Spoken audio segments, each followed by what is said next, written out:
My name's Patience, and today we're reading the final 6. But I feel like I should mention that this is no ordinary read with me. No, we have a gauntlet. We're going to be doing a bunch of challenges.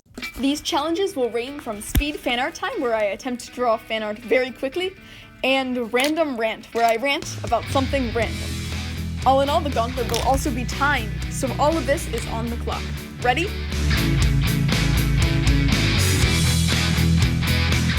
I am mentally and physically prepared for this book. A funny thing happens when you have nothing left to live for.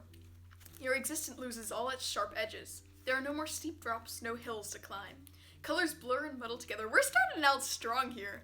This is good stuff. I thought we were just gonna get like a little thriller novel here, but it looks like we've got some commentary on depression, so I mean, I'm all for that. Side note, I can't pronounce this author's name at all, and I looked it up. I think it's Alexandra Monir. So page 2, Leo is being depressed and looking at pictures of his family. And we get like a brief description of that. His mom liked to read, and I guess she didn't finish many things. His dad had slippers, Angelica was his sister, and she had a school photo, and she was like bright eyes and dimpled smile. Let me see, let me get this straight. You have the daughter who is happy. You have the mom who likes to read, but has a history of not finishing things. And then you have the dad. And the dad likes slippers. So basically Leo lives in this Rome place, but it's all underwater, which we assume is to do with, say it with me, global warming. It's used in like all dystopian books. So like, oh yeah, after the floods came and destroyed things. And it looks like this book is no exception. And then he says that he didn't have a safety net, so how he survived was basically doing deep dives to the bottom of the sea to retrieve things for people. His justification for this is, I'd done it before without any breathing equipment back in my competitive swimming days, only then I was just showing off for my teammates. As a former competitive swimmer who quit because I didn't like it, I can assure you that this is not the case. Okay, listen, our pools are like maybe. I think the deepest pool I've ever swam in was like, it had like a 24-foot deep well. Yeah, I don't know if you're gonna do that thing. It's like a whole apartment building deep, right? Like 4 stories? You can't dive 4 stories just because you went down in the deep well once. Yeah, and the holding your breath thing, I must say, that's really not a swimmer thing either. I mean, it would be more realistic if he was a scuba diver, because I do know that they have to train to hold their breath for certain periods of time. Whereas with swimmers, we don't do that, because you need to be able to be getting oxygen so you can swim as fast. So anyway, he plundered the dead and then he felt bad about it. Okay, so we're getting kind of dark here. Leo tries to commit suicide, I guess, and then he sees a boat. And he thinks they're the Coast Guard, so he goes up like, don't jump, don't try and die, just rescue me. I'm like, I'm doing okay on my own here, you know? But then he comes, he realizes, oh, it's not the Coast Guard. It's the European Space Agency. What are they doing here? And then he follows them. Okay, so the Europa thing is interesting. I guess they're trying to terraform that and spend all the money there for the next generation than trying to fix Earth, which it makes sense. Global warming, I mean, it's hard to reverse. It's very hard to reverse. But it does seem like a lot of money to do that. And they're just like abandoning themselves. I don't know. Sounds kind of sketchy, honestly. Yay, it's him. He's the one who's chosen. It kind of makes me happy. He's already like kind of sympathetic. Like I could already get behind this. This is cool. Give him a second chance at life. Okay, so we meet Naomi, and Naomi is not okay with this draft. She's like, what are you doing? Why? I would like to stay here, please, thank you. So, it's pretty obvious to me. She just has to go to the camp and then fail out and be like, oh no, what's this? I've suddenly forgotten how to do everything, even mildly chemistry related? Well, you can't send me. I mean, you gotta send someone who remembers. Had to pause the timer so I could grab some lunch and change my outfit. My old outfit, I don't even know what it was. Like, do you ever get that? Where it's like your old outfit was like killing your vibe. I felt stifled and I was like, you know what? Off with the sweater. It's time to wear here. I'm not sure if you can see it. I really like this. It has this. Then I have like camouflage pants. Yeah, I changed my outfit and now I feel much better. Naomi was just about to fail out of school. So my impression of Naomi is that she is not like other girls. Theater? What theater? No, she doesn't like talking or being famous or anything. She belongs in the classroom, behind a microscope, because she's smart and shy and not like other girls. I honestly don't know why this is such a big deal. Just be like, oh, sure, oh yeah, I'm so good to go. I love this draft thing, and then fail out. It's that easy. It's literally that easy. If you mock something for long enough, you will eventually get kicked out. Okay, so then I have a thing where like they put everyone on a video chat who is like supposedly chosen, and she says like, we're a mix of skin and eye colors, a blend of hair textures and body types, which is all well and good until you realize, how do they all speak English? Unless they're having like a live translator, like type subtitles, like the fingers of steel. Alina is the daughter of the people who were like in Rome or whatever for Leo. And she said that she heard her parents talking and that the governments were tracking Leo, like when he won his first big swim championship, which I know for a fact would not happen because there are so many of those that if the government actually like watched all of them, I mean, nah, it wouldn't work so well. There are too many people. Swim meets are huge and long and intense. There's no way. I mean, there's this like TV program where they're like talking about her, right? And they're like, here's Naomi. She's like the 2-time Science World Fair winner. She's like second-time immigrant. It's like, yay, that's kind of cool. That whole thing was like really sweet and stuff. And then they like flash to Beckett Wolf and he's like, he's the nephew of the United States. And then like out of nowhere, like the co-host of the show is just like, smells a bit like nepotism, wouldn't you say? And the guy's like, what? Because it was NASA who chose them. And she was like, and then she's like arguing, like she's like throwing her job on the line here. She's like, right, and it's safe to say the president made his wishes abundantly clear. And he's like, she's like a condescending nod, like even the stuff they're using, it's like, this is meant to be like a triumphant moment. Like Sam was like, wow, sis, you just showed up the first nephew on national TV, but I'm like, that's not a good thing. That's not a good thing because one, that's gonna make him hate you when you get there, and that's gonna be really not fun. And two, like, what is this co-host doing? Is she trying? She's either trying to get fired or she has a bigger motive. I don't know. Like, it's the Italian finalist, and he's like a tall, tanned boy stepping up to a diving board. First off, if he's a competitive swimmer, we don't use diving boards. If he were a diving team, they would be doing diving, but even then they wouldn't use a diving board. They would use those little diving pillar thingies. No, what we have blocks. Yes, not diving boards. So, I don't know. I feel like if you're gonna have your main character, like, have, like, one of their big things be a sport, like, I feel like you should research that sport just, like, a teensy tiny bit, you know? Wait, so now Naomi has her own plan. She's like, instead of doing the logical thing and just faking my way out and failing, I'm going to prove that there's life on Europa and we don't have to go. But that's such a bad idea, because what if there isn't? Then they, like, realize how smart you are, and are like, oh, great, boom.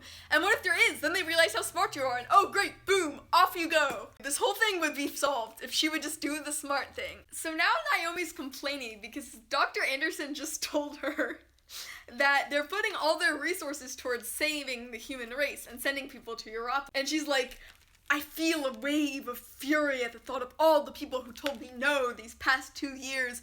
No money for the genome surgery to fix Sam's heart. Okay, that's reasonable, right? No grant for my radio telescope. I mean, yeah, saving the human race is a little more important than your radio telescope.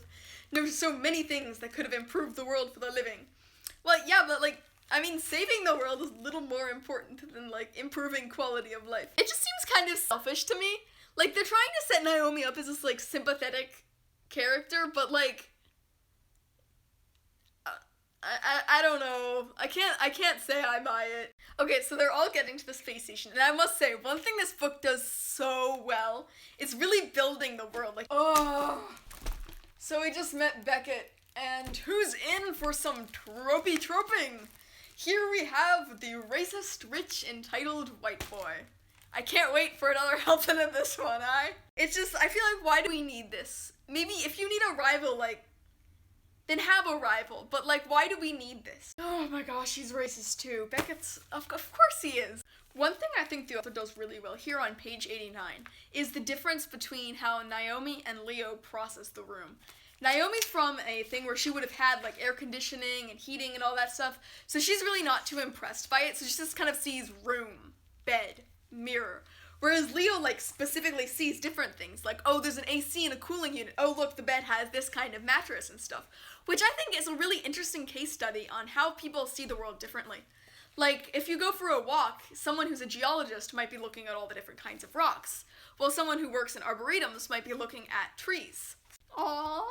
Asher and Leo is such a wholesome friendship. I appreciate that. We need more friendships here in literature. I feel like Beckett is kind of a foil for Naomi to make her look less selfish and entitled than she is. And in a way, she is kind of selfish and entitled. Not to, like, the extreme, like, radical, like Beckett is, but she is. And I feel like her beta readers told her that, and the author added in Beckett to make her look less terrible. Jupiter appears 24 times bigger in Europa's sky than our own sun looks to us. That's incredible. I love how this author makes the world so beautiful, and I can't wait until they get to Europa, because that's going to be so gorgeous. Oh! Beckett and Leo both have the 400 free as their main event, and that was my main event! Okay, so it's page 97, and we have run into our very first challenge! Speed fan art time! Alright, so we're going to have a 5-minute timer to speed draw any art I can get in 5 minutes. Because I don't like any of the characters enough to draw them, and I don't think I could draw them well anyway in 5 minutes, I've decided that I'm gonna draw Europa. I mean, here, look at this. Look at these pictures. Like, how could I not want to draw this? It's gorgeous. Man. Wow. Alright, anyway, 5 minutes.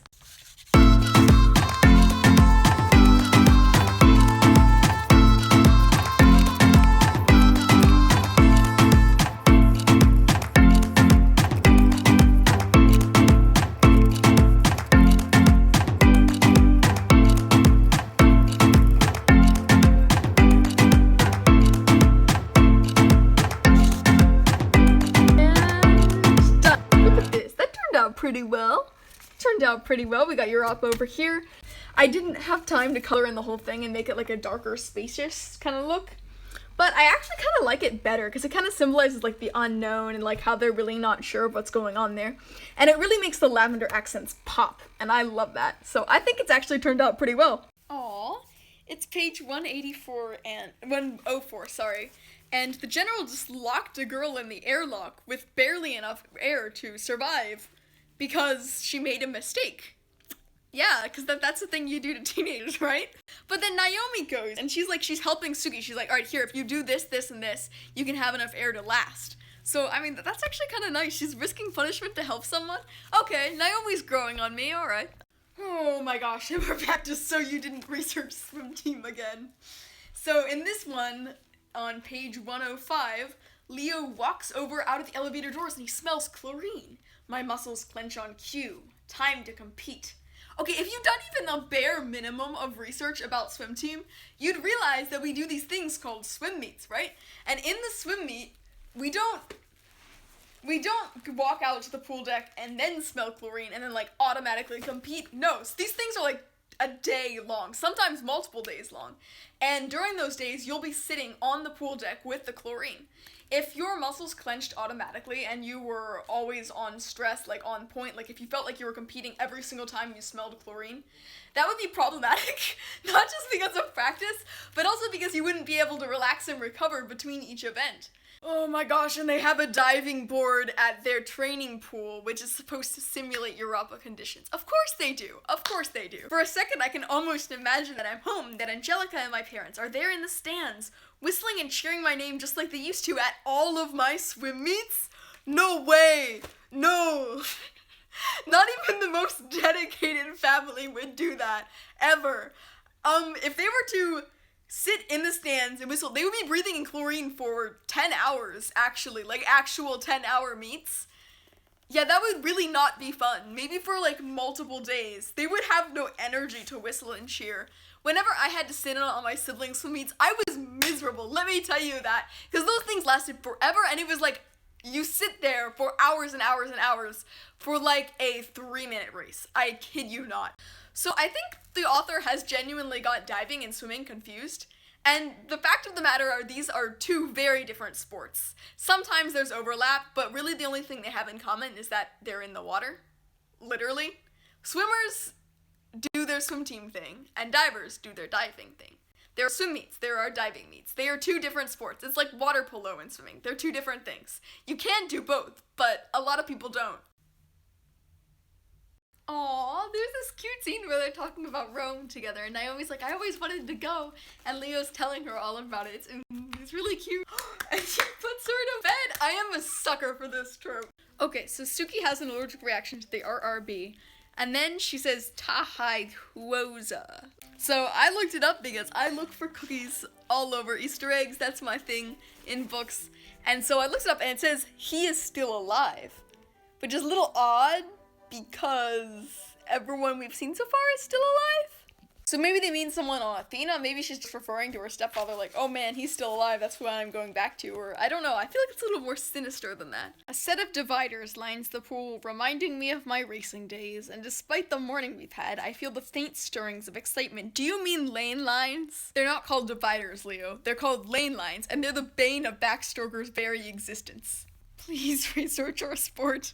Ooh. Okay, this RBV thing is cool. I am no longer bored. I am invested in this. This is actually a really cool thing. So she has an electron microscope and she finds out that it has a nucleus, which means that it has DNA, which is very unusual for bacteria. And apparently it wasn't he's alive, it's alive. So what I'm willing to bet is, what if this RBB is actually like you know from The Host, which was the other Stephanie Meyer book, where like they injected the aliens into people and then the aliens could control them? What if that's happening here? Hey everybody, it's another day, and what's this? Sketch time. Sketch time is basically where I write a sketch. Okay, get ready, go, here it is. Hello everybody, my name's Leo from the Final Six, and I'd like to review this poem I wrote about swim team. When I was a lad in swim team, we dove into the bay. We wove underwater baskets until we lost our way. It was a fine time, a good time, a decent time, you see, until, that is, we met a man who went by Earl to sea. Earl was not a regular man, though, no, he rode a wagon, and everybody knows it is the swim team's job to fight the water dragon. It was a bitter fight that lasted hours, none would do it twice, so it was truly lucky that the swim team had a sacrifice. What's that you say with eyes so wide, you really didn't know? Swim team is but a cult that worships not but the undertow. The undertow is deadly green, face 5 shades of evil, but our friend Billy was too slow, his swimming far too feeble. What can we do for Billy? No, this couldn't be the end. We engaged our swim team powers to save our stricken friend.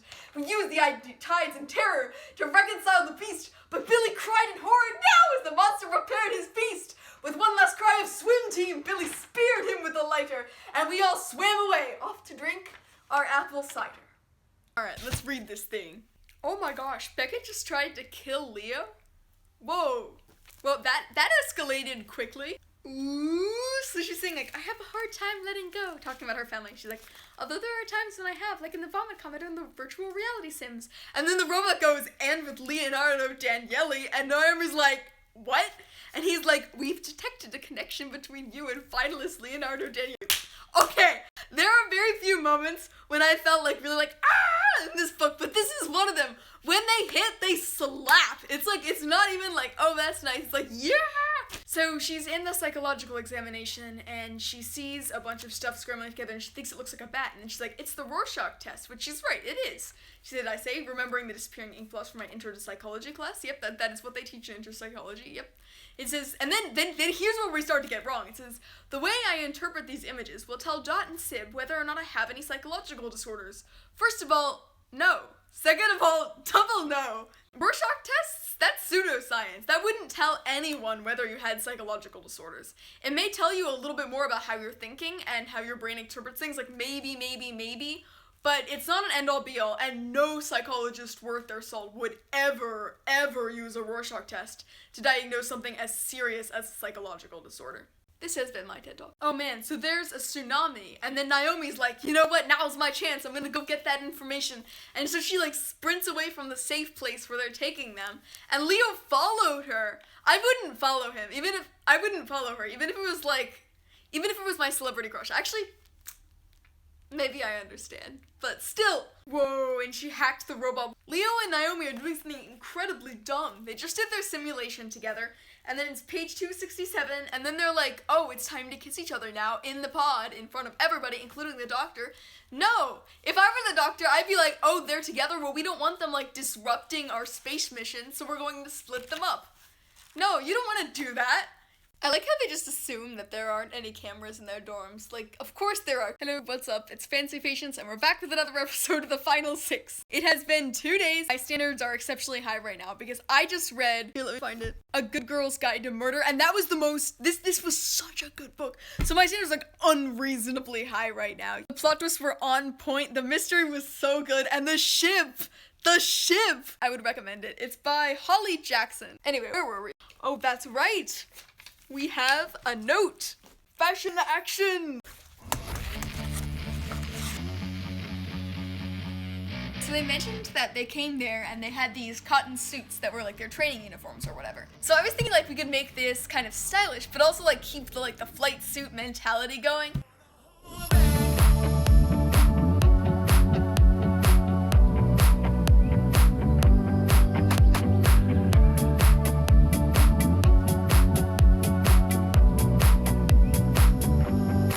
Look at that classy suit right there. We got some e-bullets, which I actually drew on by accident.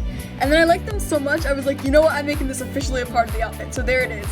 And then we have the rest of it. These actually, surprisingly, aren't leggings, contrary to my usual design. They're actually formal pants, but they have the same different fabric cuts as the other one that give it a sleek but professional feel. Of course, you have the little flag there for whatever country they were from. Yeah. I might do the rest of the collection later, so maybe stay tuned for that, maybe? Also, Leo and Naomi have been a little more touchy-touchy than I thought they would be. I mean, it was like they confessed their love for each other and like, bam, just like that, it was like, relationship time! And they're like kissing each other, I'm like, bruh. There's that awkward period of the relationship where they're not like sure and they're still figuring it out. Like, let's see some of that. They did such a great job of building up the factors for the relationship. I would really hate for it to be ruined now, but it looks like that's what's happening, so I don't know why. Basically, the RBB is, in fact, the alien bacteria. Surprise, surprise! It came from Europa, and actually though, it says that it was part of the aliens themselves, and it was like alien DNA, I guess. I'm not sure how that worked, but you know what, here we are. And so it enhanced certain abilities, like it gave Leo and Beckett more swimming ability, but then other people could see them, so it wasn't an allergic reaction. Kind of dark, but here we are. So a lot happened here. They found out about the security breach, but they thought it was Dr. Wagner, not Naomi. And so they reset one of the robots who she hacked, Dot, and got her a different AI to go along with them in the mission. Woo! And also they're making their selections for the final 6 earlier than previously announced, and in the next chapter. Oh joy! We have one of my very favorite things here. Here Naomi says, there's something else. By confessing, I'm removing the one finalist who knows the truth, whose understanding of extraterrestrials and microbiology could help keep the final 6 alive on Europa. Me. I need to go with them. Come on! Oh shoot, they chose Beckett for the underwater specialist. Well, that's surprising. Yep, and then they chose Naomi too. I mean, that's a plot twist. We only have a little bit of the book left, and like, I sincerely doubt that the author here is going to be unique enough to throw away her love interest. So we're going to see something like, but I love him at the end. Well, that probably don't work, because the reason they probably cut him in the first place was because of the romantic attachment. Oh my gosh. And she's like, it was heartbreaking enough when the draft meant leaving my family. Now to be leaving my first and only love on top of it, it's a whole new level of pain. Ah!